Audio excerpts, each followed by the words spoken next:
TADB.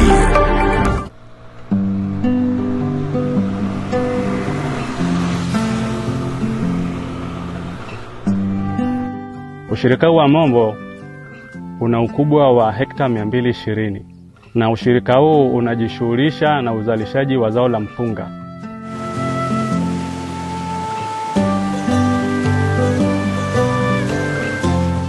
Kilimo hichi cha mpunga ni cha umwagiliaji, ambapo kwa mwaka tunakuwa na misimu miwili mpaka mitatu kulingana na upatikanaji wa maji.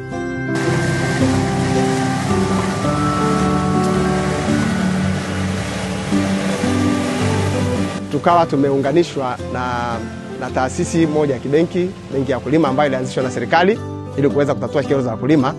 Kwa 2017 tukawa tumeweza kupata mkopo kutoka benki ya kilimo TADB, na tukakopa, tukaweza kupata mashine ya kukobolea mpunga, lakini pia tukapata na mashine ya kuweza kuvunia mpunga huku mashambani.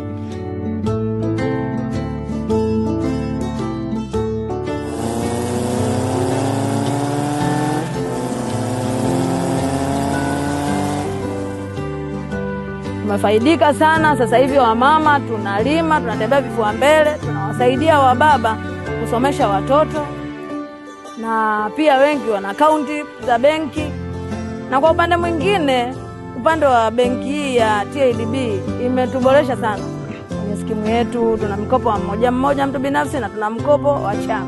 Wamama kwenye hiki chama chetu cha ushirika cha Mombo au Mombo Irrigation Scheme ni wengi zaidi ya wababa. Wamama tuko 233 na wababa wako 196.